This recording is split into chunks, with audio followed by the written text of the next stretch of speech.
again, Florida, for Farm Vlog Life.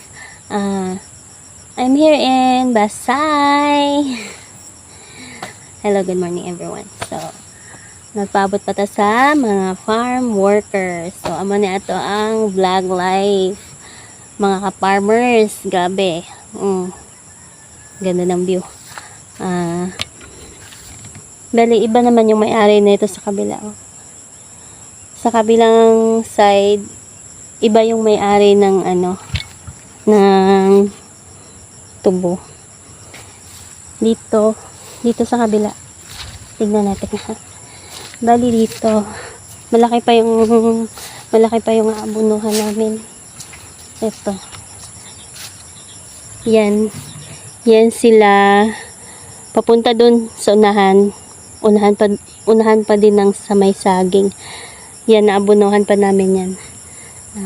Tapos na siya yan, limpyo. Tapos na siya guna. So guys, pasensyahan nyo na yung istorya ko kay Usahay Tagalog, Usahay Bisaya. Kasi, hindi ako taga dito. Bali yung asawa ko is Bisaya. Ako Tagalog. So, magme-mix ako ang istorya, Tagalog and Bisaya. Pero nice kaayo ang sulti sa Bisaya. Mas kinahan ko sa Bisaya. Pero dili ko kabalo sa uban nga mga language nga mga laglom kay mga Bisaya. Hindi ko na alam yung iba. So, pasensyahan nyo na. Farm vlog life. So, mag-umpisa na po tag farm vlog life ani mga guys. Gusto mangi ka mag-vlog, no? Ika mag-ulaw-ulaw. Ipakita gyud nimo imuhang itsura, imuhang kabagas imong nawong para mailhan ka sa mga tao sa palibot bitado. Mas ma-suportahan ka sa mga hindi mo kilala mga ka-farmers, no? Mas ma-excite ka sa uban at mas ma-excite ka kay sinusuportahan ka na hindi mo kilala.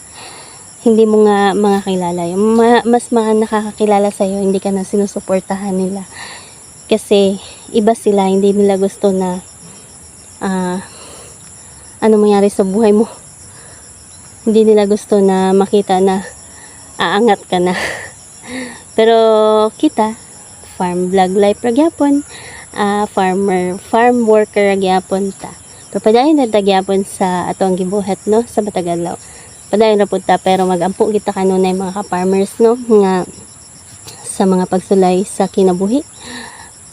Naadyo na mga pagsulay, pero stay laban lang yapon ta. So, mao to ang bukid view, guys, mga ka-farmers. Grabe, gwapa kayo. Gwapa kayong bukid rin. Linong kayo, lamig kayo diri puyo, pero mingaw ka estanan. So, maro to itong tabi-tabi. Kaya trabaho na po kami. Thank you for watching. Have a nice day everyone. And God bless. Thank you. Bye-bye.